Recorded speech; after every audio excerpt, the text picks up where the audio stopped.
Right, back here with Frankie Boyle.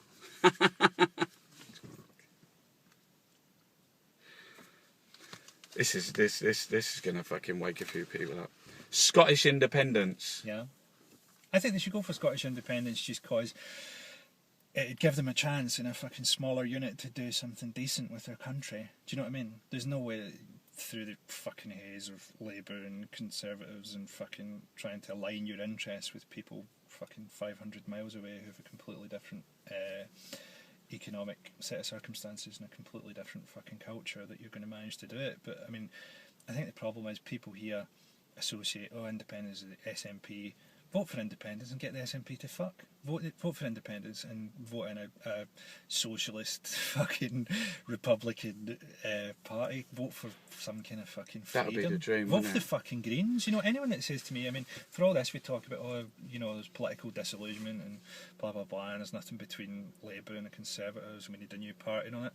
Pretty much everything that you could fucking want decently would be covered by voting for the Greens. I mean, who's that fella, Alex Salmond? Does he cry wanking over the fucking sun every day? I don't think Salmond wants independence. You don't? No, I think he's achieved his position of maximum power within a kind of devolved Scotland. And if you look at the Yes campaign, it's fucking pitiful, right? So there's almost nothing, right? And part of the reason for that is,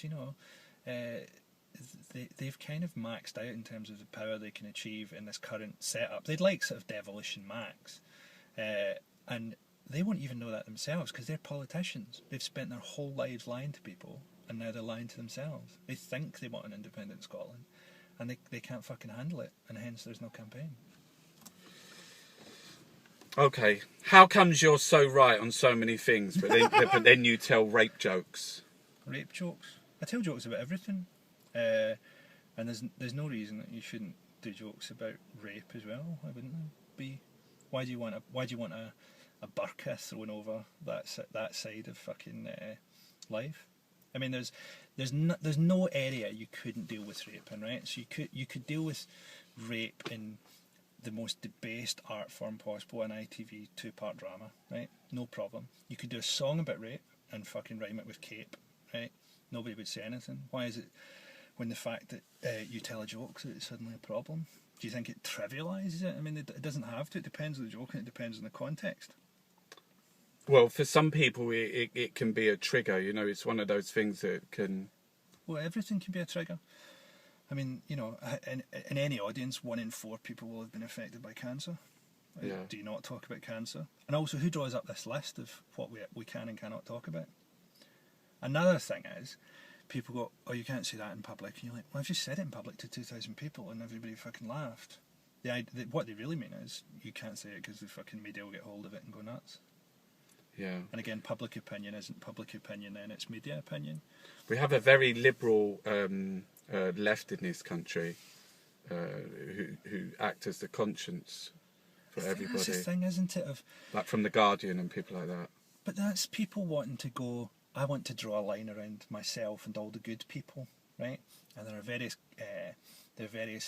criteria that I'll use for that. So one is, people who tell jokes about rape are outside this line. That's quite arbitrary, isn't it? People who have certain linguistic preferences, they're outside that line, And you're like, well, that doesn't really work, apart from anything else. That's about as useful as fucking judging people on their music taste. And we do that as well. I mean, we have huge prejudices about that. They're a bit anxious, put them outside. I think we design things by language, right? And language is charged in the way that we choose to charge it, right? So words aren't the thing, There's like Alan Watt and Robert Anton Wilson going about this a lot. The map is not the territory, the menu is not the meal, right? So words are things that we can choose the meaning of. We can choose to give rape or even a joke about rape whatever charge we want to, and ideally what we want to do is charge it up in a sophisticated way where it doesn't stigmatise the victim and does stigmatise the perpetrator, right? That's all completely sort of blocked off from us in a simplistic kind of, you mustn't say that, you mustn't joke about cancer, you mustn't. What about the Twitter abuse? I just think it's just a sign of like huge misogyny in the society. It's a really fucked up I mean, rape culture, that phrase, it is a rape culture. It's a fucked up rape culture. How do you deal with it? Do you deal with it by being completely silent? Do you deal with it by not talking about it? Do you deal with it by prohibiting it being spoken about in certain ways? Probably not. But, I mean, the first step is to recognise it's a fucked up sexist society. Yeah. David Cameron's going to sort it out, though. He's got the internet. He said that he's going to sort out that you can't look at any more sexualized imagery or is it porn? I think that might actually fucking get the whole country just going again. Do you know what I mean? Just that whole thing of, there's no porn, I might as well go into work. You know what I mean? What about the NSA spying then? We were talking about that a minute ago, and Edward Snowden. On our internet, looking at our information, big corporation, Tyrell, Serco, checking you out. I don't know, I think Snowden's for real, right? And that's obviously it seems to be what's happening and stuff, but why do they allow that information to become public? I mean, is it a thing of so that we all start behaving as if we're being surveyed? Do you know what I mean? Yeah, I think, do you think you're being followed? No. Have you been chipped? Do you think you're being chipped? No. But do you not think that there's a possibility that one day that you was I don't know, at the BBC and they took you away and you was injected unbeknown to yourself, and that you're just maybe they had a fucking MK Ultra style program. They can just switch you on like that and you just go. Maybe they just had fucking trigger paedophiles at the BBC in the 60s, man. Yeah. Maybe that was why. Maybe they all started in Radio Caroline and International Waters. That was just a mad paedophile ship.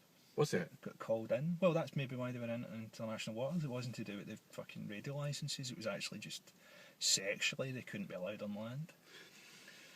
The Bilderberg. Now, I always say about conspiracy and conspiracy theories, I always say that even if you thought you knew the truth, you wouldn't even be close. And I often use the IRA and the British Army killing people. But the Bilderberg, what's your thoughts on Bilderberg? I think that's you got to accept that big interests fucking do meet up and make agreements, right? But Robert Anton Wilson says an interesting thing when he goes, most big conspiracies last 4 to 5 years. Most good conspiracies, he says. You think, yeah, that's probably right. Things like, let's fix the LIBOR rate and make a bunch of money, that probably lasts for a sort of 4 or 5 year period. 4 or 5 years, it just happens to be, the time a president or prime minister spends in office, do you know what I mean? Where they can force through as much money making stuff as possible. So I think that's how conspiracies work. But that's how also scandals work, isn't it? With MPs, you think, just wait till tomorrow, something else will have happened by then. Yeah, that's a much shorter scale, but there's that thing of, there are big groups of people whose interests mesh who go out and try and make money. I mean, that's what conspiracies are, really. Most conspiracy theories I don't believe in. What most people would call a conspiracy theory, I don't believe in. Barack Obama? He's actually been really damaging. I mean, as was said by a few people at the time, because he had more credibility, he was able to be a lot worse than Bush. And if you look at what he's done, Bush's thing was essentially to intern people without trial in Guantanamo and to ignore people's legal and human rights. Obama has transferred that into killing people with drones and just getting rid of the whole fucking rendition process by fucking killing them on the spot. But even with the NSA thing, he just come out and said, no, we're not doing it. And it was like a blatant lie. It was all right.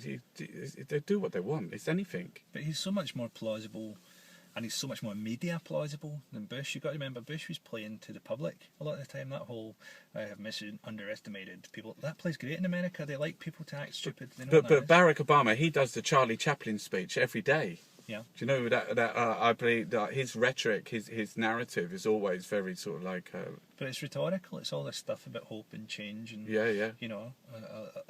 people buy into that shit though. They're that's gone. They're in there. They're with him. Well, there's an interesting thing. I can't remember where I read this, but someone said, remember the old thing of low information voters? Yeah. They used to have in election strategies. So part of the thing was some fuckers just living in a hut somewhere in Arkansas, and you call him a low information voter because he won't have read any of the preamble and he won't have watched the presidential debates or whatever.